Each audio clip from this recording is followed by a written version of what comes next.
But then how much of it, too, is also about not just the trade deficit, but the national debt? Because one theory that I'm hearing floated around is that this is actually about bringing down the interest rates on the long-term Treasury bonds, therefore basically essentially refinancing some of that huge American multi-trillion-dollar debt. Is there any talk that this is actually the play here?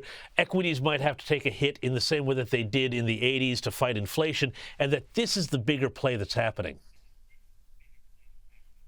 I've heard that. I've heard that the reason they're targeting countries that even have a trade surplus with the US, buying more from countries like Australia than the other way around, is because they're trying to write down the value of those surpluses in themselves. I think at the end of the day, the proof will be in the pudding. And we do have to remember that he's got some very smart people around him. He's got some very seasoned people in the economy and in markets. And specifically talking about Lutnick and Bessent, the Commerce and Treasury secretaries, he specifically did not go for policy wonk types. He wanted men that have made money in the markets themselves to do the same thing in government. And we know that Trump does take this seriously. He doesn't like to see the stock market plummet in the corner of the TV screen while he's on the TV screen. He takes this stuff personally. So I think we're all hoping there's a longer game here, but it is a bit of a wait and see.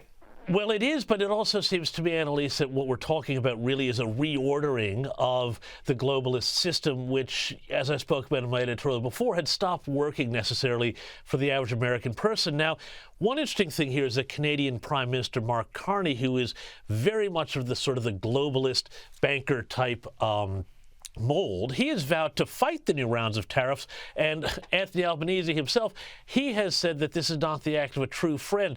Do you think any of this condemnation from world leaders will hinder relations with Trump, or are these guys going to wind up having to come to the table simply because their own economies depend on it?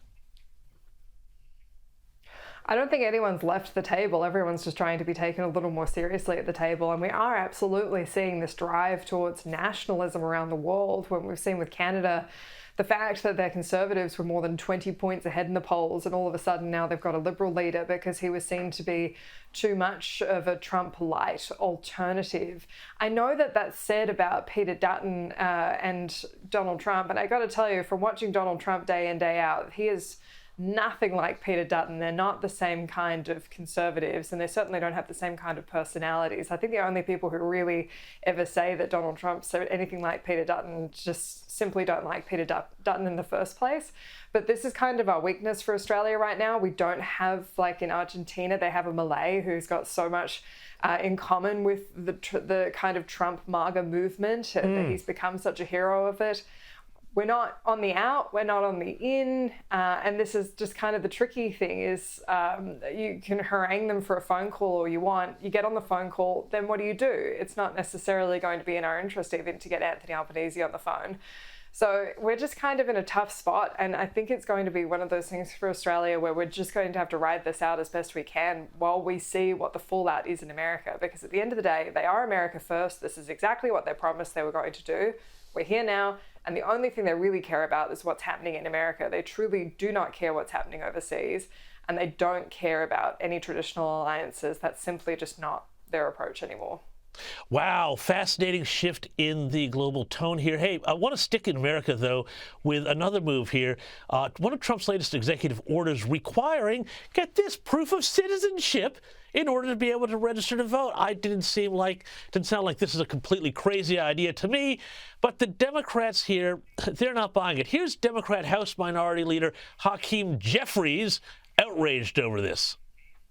In that referendum in Wisconsin, then you should have brought the SAVE Act, which is a voter suppression bill that we strongly oppose, to the floor this week. You could have done it.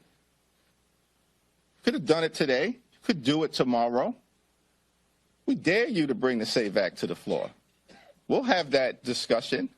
That's voter suppression.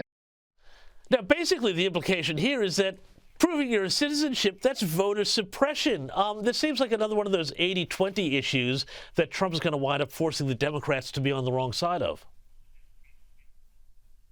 Well, look, yes and no. I completely agree that voter ID, it's been completely overblown as being a voter suppression issue when, frankly, anyone who is voting should have to prove their identity as they do it. We know that otherwise you're just leaving yourself open for so much to be taken advantage of in the system. But most Americans, we also know what we're talking about 80-20, most don't have a passport. Many Americans will never travel out of the country.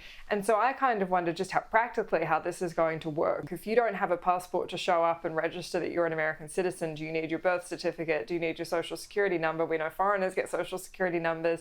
How are they actually going to practically get people to prove their citizenship when they do register to vote? Will it be grandfathered in, or is this an old system? And so I think most Americans would support the idea, but I bet when it comes to actually doing it, they're going to hate it. So that would be my pick, James.